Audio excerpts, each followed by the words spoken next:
Welcome to today's Global Connections program. I'm Bill Miller. What are some of the major issues being dealt with by the United Nations, such as peace and security, economic and social development, and human rights? What role can the individual countries, the 193 countries, especially a country such as El Salvador, play in dealing with these issues? We'll be back in just a moment to talk about these and other important topics.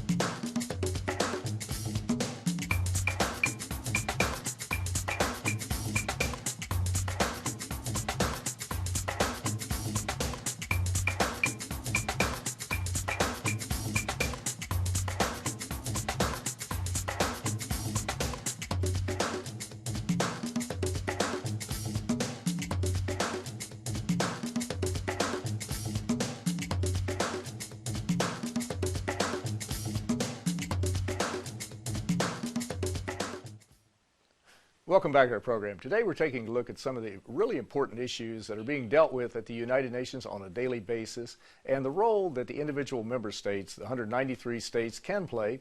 And we're focusing in particular on one, El Salvador, which is very active at the United Nations. My guest today is someone who knows El Salvador very well. My guest today is His Excellency Mr. Carlos Garcia, who is the permanent representative of El Salvador to the United Nations. Ambassador Garcia is currently president of the Special Political and Decolonization Committee, as well as vice chairman of the Commission for Social Development from 2013 to 2014, and vice chairman of the Commission on the Status of Women 2014 to 2015. During his post in New York, Ambassador Garcia has been in charge of the economic, financial, social, peace and security, peace building, humanitarian, environmental, and human rights issues. And just recently, he was supported by the Latin American and Caribbean group called GRULAC to be vice president of the Economic and Social Council. Ambassador Garcia, welcome to today's Global Connections program. Thank you, Bill. I appreciate a lot the invitation and the opportunity to address your audience. I appreciate you being with me today. El Salvador is a very interesting country. It's the smallest country in Central America, or in the continental area, I guess, of South and South in the America. Whole continent. In the whole continent, right. And you have about 6 million people. We have 6 million people, 20,000 square kilometers, and we do also have 2.7 million of Salvadorians living abroad. So this is a very interesting challenge because we can say that we have 1/3 of our total population living abroad.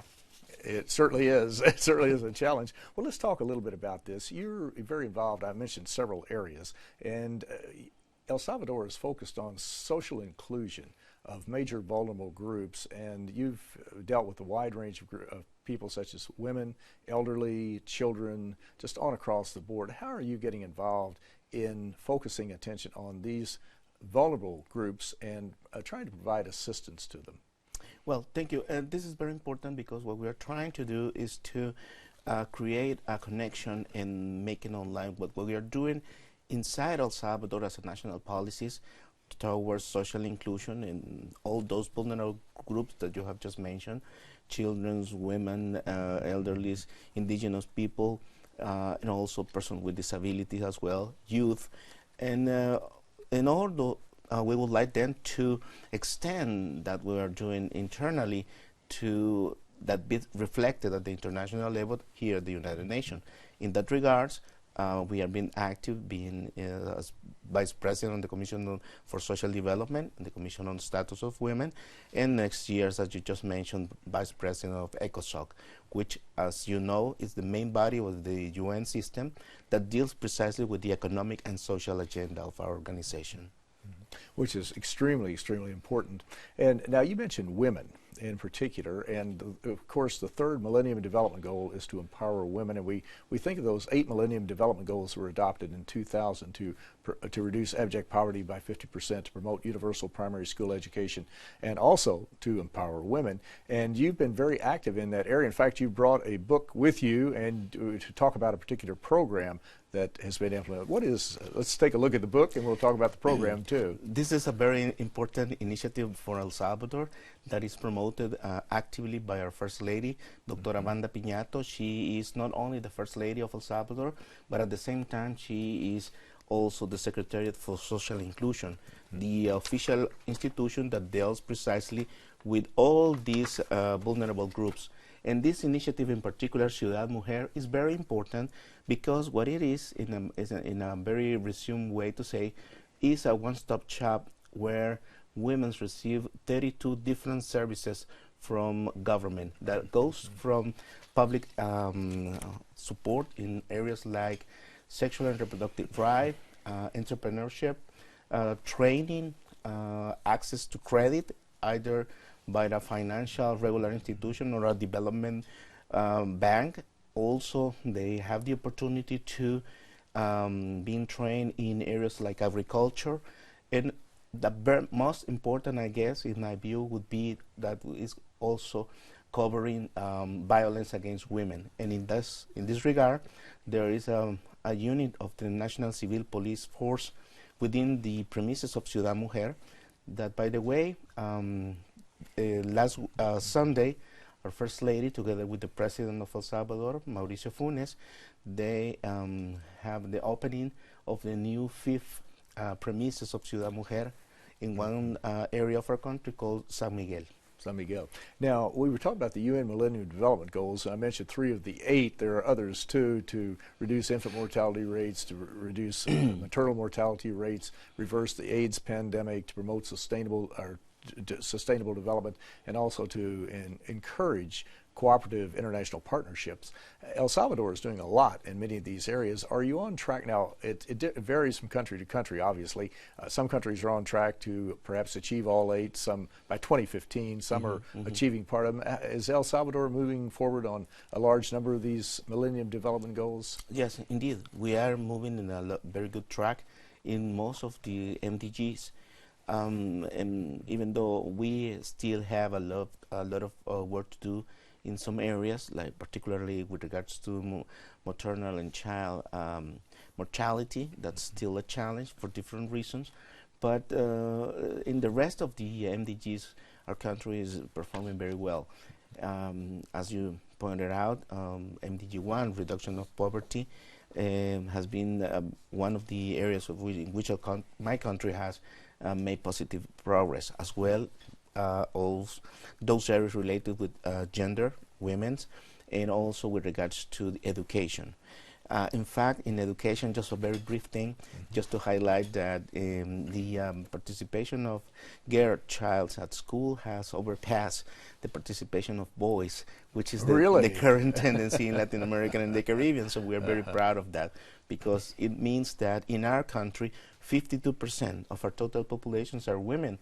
That means that El Salvador is really interested in promoting democracy or development. We need to really empower women, and we are doing so through Ciudad Mujer, one of the tools, but also in a larger scale promoting gender issues as a part of our opportunity to really go in a good direction on the MDGs. That's very important. Now, when the MDGs were adopted in 2000, they set a 15-year timeline until 2015. But as we mentioned, there's been movement by a large number of countries to achieve part or all of the Millennium Development Goals. But by 2015, they're not just going to expire. They're not going to just stop and say, well, we won't worry about reversing the AIDS pandemic or something like that. There's going to be the post-2015 development goals. What exactly will those be, and what would you like them to be, because they're in the process of discussing them right now? Well, actually, you pointed out very well that we are in a process of negotiation to the post-2015 development agenda, and in accordance to the General Assembly resolution adopted last year, is going to be on September the year 2014 that we're going to negotiate directly, let's say, an outcome before the adoption, where it's going to be like, how exactly the post-2015 development agenda is going to be. However, in the process, there has been many initiatives. We have tracked around 7 to 8 different initiatives that are connecting to the larger negotiation process of post-2015. We can start, for example, with the panel appointed by Secretary General on this post-2015 development agenda that presented a report. Also, an initiative that the UNDP promote around 80 countries One of them was El Salvador, where the idea was to ask the population through interviews what would they expect about the post-2015 development agenda. There were another initiative, for example, in relation to Rio Plus 20, which was the outcome document of last year Conference on Sustainable Development held in Brazil. So there are several inputs coming from different part of the system that we are assessing and reviewing the inputs from, of course, all different countries, member states, and different agencies to address the post-2015 development agenda. It's a challenge because if you look at it from a historic perspective, what we had was that starting in 1982, when the United Nations goes in the direction of crafting a social and economic and environmental agenda in the first Rio conference in 1982, and then a follow-up conference came in, for example, Beijing on gender issues, Copenhagen for the social development agenda, or I don't know, Habitat 2, for example, you know, line the issue of slum, and so many other. Cairo conference, for example, with addressing also population issues. So this kind of a conference, we're preparing, in a way, a large number of targets that the international community need to achieve. But unfortunately, the international community at large, we were not able to achieve those long list of commitment. Therefore, in 2000, yes. of course, came the idea of MDGs, meaning that we will shorter that list and comprising in 8 concrete goals with their specific targets, with the idea that then if we can tackle the whole list of commitment, perhaps we will be able to tackle just the 8. But the reality proved that was not the case. So this is very interesting because the idea won't be just to shorter that list, but perhaps change the idea on what is needed to tackle the development issues in a broader manner. Because, for example, now there are several actors at the international and national level that felt behind from the current MDGs. So therefore, they are asking for putting or including their own specific issues within the MDGs. If we follow that tendency, we will have, again, a very long list. Have a long list, and it'll be spread out all over the place, right? It can get too voluminous. That's very true. But the important thing is to keep the spotlight on these issues. And you mentioned about the UN conferences. If we just look at the environmental issue, and you mentioned in 1992, the UN Conference on Environment and Development in Rio de Janeiro. And, of course, that was the Earth Summit. That really launched a lot of these follow-up conferences. And of course, next year in 2014, there will be next year now, 2014, what am I saying? That there will be the conferences in New York and in Lima to focus on climate change. And then 2015 in Paris with the outcome, hopefully, a binding agreement, a grand bargain, so to speak, that the countries of the world will sign on to, because we are truly, according to the specialists, the scientists, 96% of the climate scientists who believe climate change is a major issue, it's a major threat, it's happening, that we have to do something, and we're at that tipping point, and we have to do it immediately. Has El Salvador, we could spend the rest of the program, but just briefly, are there 1 or 2 things you can think of in El Salvador that's been affected by climate change? It seems every country is being affected in some way, shape, or form. Absolutely. And El Salvador, in fact, is one of the most vulnerable countries in the world with regards to natural disasters. For example, in terms of earthquake, in the year 2001, we have 2 consecutive earthquakes, one in January and the second in February, that really devastate a lot infrastructure in our country. But more than that, recently, 3 years ago, 4 years ago, we have a storm. The name was crazy. It was like B12 storm. You know, a name that doesn't say what really happened, but in short, it was a very heavy raining that if the accumulator water, as a consequence of this rain, has an equivalent of like a complete year of raining that just happened in 2 days. So the consequences for the population were very high. And of course, all these elements contribute that El Salvador, being a vulnerable country, together with, of course, other aspects. For example, deforestation, it has been an area very sensitive because contribute to reduce the capacity of the country to, in a way, respond to natural disasters like the rain or the storm that I just mentioned to you. But in fact, I also believe that it is important to recognize that the international community need to have a more comprehensive approach to the issue. It's absolutely true that climate change is causing a lot of damage and is creating a lot of problems, but we shouldn't see in the climate change just as an environmental issue. It is an issue that require a political, economic, financial, environment elements to be put together in order to address properly the issue of climate change and how it's affecting countries in a different manner. So it's fundamental for us to go that direction. Well, you're watching Global Connections Television, which is an independently produced program. The opinions expressed on Global Connections are solely those of the moderator and his guest. Today we're taking a look at the role of El Salvador as one of the 193 members of the United Nations General Assembly and the role that it plays. And my guest today is certainly an expert on El Salvador. His Excellency, the Ambassador Carlos Garcia, has represented El Salvador at the United Nations for the past several years. Ambassador Garcia, we're talking about the United Nations and a variety of roles that it's playing in the area of economic and social development, human rights, just on across the board, peace and security. And I think back to the horrific civil war that took place in El Salvador from 1979, I think, until about 1992, roughly.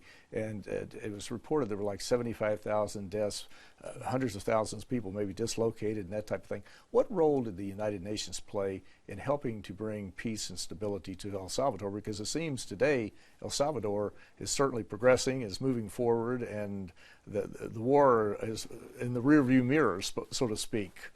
Yes, and in fact, the UN plays a very important role in the last part of, let's say, the civil war in El Salvador, because it allowed the both party, the government of El Salvador on that time, and the former guerrilla movement called FMLN, Farabundo Martí para la Liberación Nacional.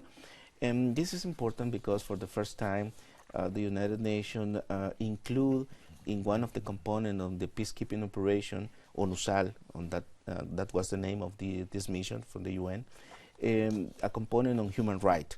And this was the first time in which the United Nations do that, the Security Council do that.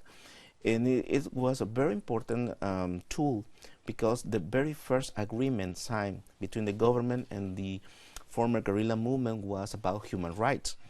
And this created the potential for trust between the parties, and also help a lot in terms of avoiding any violation of the ceasefire after the peace agreement was signed. Of course, the United Nations came across with the support of other friends of this process, mostly Latin American countries through the Grupo de Rio, and also, of course, the United States, Canada, Mexico, that played a very important role, in Venezuela as well. And I will say that this was also very important because contributed to the monitoring and assessment on how El Salvador peace agreements were implemented. And when occasions came when some of the parties did not necessarily was complying with the agreement, the United Nations through ONUSAL were able to renegotiate not the agreement in itself, but details that make feasible the implementation of the peace agreement that was already signed in 1992 in Mexico, in Chapultepec. Now, if our viewers would like more on what we're talking about today about El Salvador and the United Nations, they can go to a very long website that I'm going to try to get out. It's called www.facebook.com/permanent mission of El Salvador to the United Nations, which makes very good sense, logical to have that. But we would certainly encourage people to go to that because you have a lot more interesting projects underway in El Salvador that we certainly will not get to today. We were talking about the situation in El Salvador and the role of the United Nations, and today the UN, as I recall, they have 15 peacekeeping missions and 1 political mission. I believe a total of 16, something like that. Mm-hmm. But is El Salvador participating in any of the United Nations peacekeeping missions with the provision of troops or in some other capacity? Yes, we are participating in several peacekeeping operations. In MINUSTA, MINUSTA is located in Haiti, and also in MINURSO, which is in the Western Sahara. We also participated in Lebanon, and also we are participating in Mali. But Mali is not yet deployed. Our members of the armed forces, but we are in a process of deployment of our members of our forces to Mali, which would be the new, let's say, peacekeeping operation where we are going to participate. However, it's not only through members of our armed forces that we are participating to.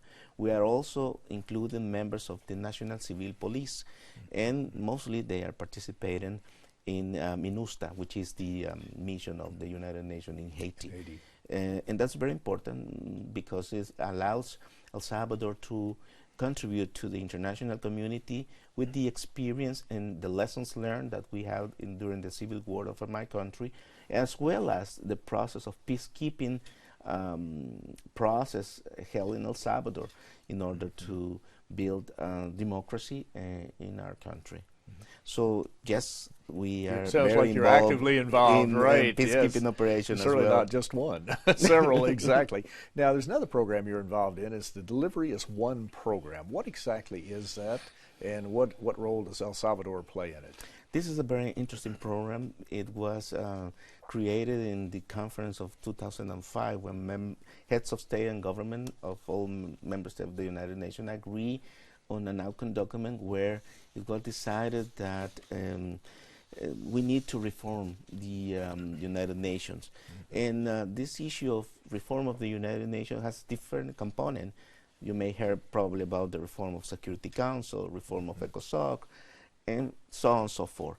Well, there is this idea on the reform of the UN related to what is called precisely Delivery as One, which is a program that their main idea basically is to have just one voice, one budget, and one physical location within any specific country from the United Nations system. But at the same time, it creates an opportunity for the government or the host government of that agencies to have a similar track, meaning that we should choose one of our ministers.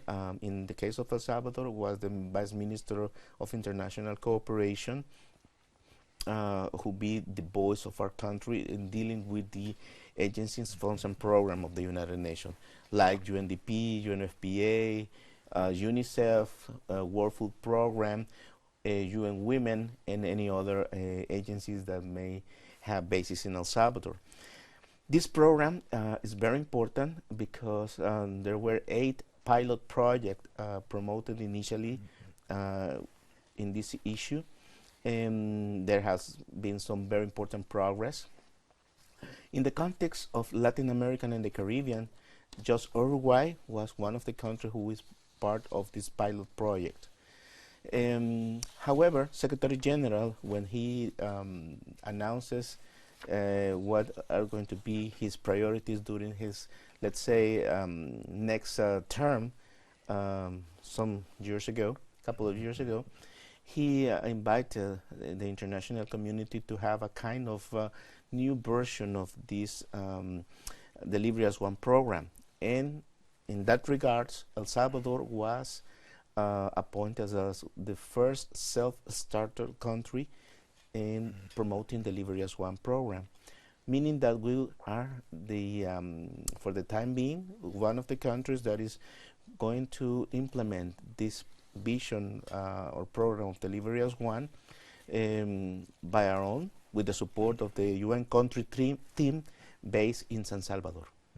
Well, this is certainly very important, very logical from a management standpoint to focus on one entity to coordinate all the other UN entities. And of course, the issues we're talking about today are so very important, but it shows that every member state, all 193 member states at the United Nations, they have a role to play. Each of them has a role to play, and it's very important to be involved because we all have to confront climate change, we have to confront poverty, we have to confront the AIDS pandemic and everyone. But Your Excellency, Carlos Garcia, the ambassador from El Salvador to the United Nations, I want to thank you so very much for a very interesting and a very informative program. Thank you very much for inviting me. Thank you. And thank you for giving me the opportunity to say that El Salvador, yes, is present at the international level, and we are committed to contribute to the peace and international security as mandated in the Charter of the United Nations, but also in terms of development. And thank you for this opportunity. Thank you very much. I'm Bill Miller. Thank you for joining us on today's Global Connections program.